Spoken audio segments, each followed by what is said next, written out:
किसी का इंतकाल होना। अब इसमें गम होता है और बरसों तक नहीं जाता। याद आना, दिल में गम की कैफियत खुद ब खुद बन जाना, इसमें बंदे का इख्तियार नहीं है। लेकिन एक इख्तियार के साथ गम करना, ये 3 दिन है। सोग जिसको बोलते हैं, किसी का इंतकाल हो गया तो उसके जो अकरीबा हैं, ये सिर्फ 3 दिन सोग मना सकते हैं। अब अकरीबा हो या दोस्त अहबाब हो, 3 दिन के बाद इरादतन गम की कैफियत बनाना और ऐसे तस्करे, ऐसी गुफ्तगू करना जिससे गम ताज़ा हो, जिसको तजदीद हुज़्न कहते हैं, ये शरन हराम है, जहन्नम में ले जाने वाला काम है। अब ये जो पहली ईद आती है, चाहे 6 महीने के बाद आई, तब भी ये ईद नहीं मनाते, जमा होते हैं, ताज़ियत करते हैं, रोना धोना करते हैं। इस तरह का कहीं कहीं होता है, अब हो सकता है कई जगह पे होता हो। तो ये सब गुनाह के काम है। फिर ईद के दिन की कई सुन्नतें ये छोड़ देते हैं, जैसे कपड़े, तो नए कपड़े पहनना ही जरूरी नहीं है ईद के दिन।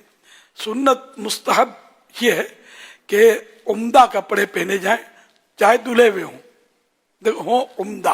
आमतौर पर हमारे नए लिबास का रवाज है, कोई हर्ज नहीं है, सही है। अगर वही लिबास शरीयत के मुताबिक है, सुन्नत के मुताबिक है तो सही है। या ईद की नमाज के लिए जाते हुए कोई मीठी चीज, इसमें खजूर हैं और ताक 1, 3, 5, 7 खजूरें, ये ज्यादा अच्छा है कि मुस्तहब है ये, तो ये खाना। अब ये कि किसी ने खजूरें खाई नहीं, मीठी चीज भी नहीं खाई और ईद की नमाज पढ़ने चला गया, नो प्रॉब्लम, गुनाहगार नहीं है। लेकिन सोग की वजह से कि मुझे नहीं खाना, मेरी माँ फौत हो गई थी, अभी तो 4 महीने हुए, तो ये मीठी चीज मैं क्यों खाऊं, कैसे खाऊं, नहीं खाना चाहिए, अब गुनाहगार है कि इसने सोग की वजह से ये छोड़ा, गम की वजह से छोड़ा। ने अपने तौर पर ये नहीं ये तय कर दिया कि 3 दिन से ज्यादा गम मनाना चाहिए या ईद आई तो गम मनाना चाहिए। दावतें करते हैं खानदान वालों की, ईद में तकसीम होती है, ईद के दिन आपके यहाँ आएंगे, दूसरे दिन आप उनके यहाँ जाएंगे, अच्छे काम है ये, मोहब्बत बढ़ती है इससे।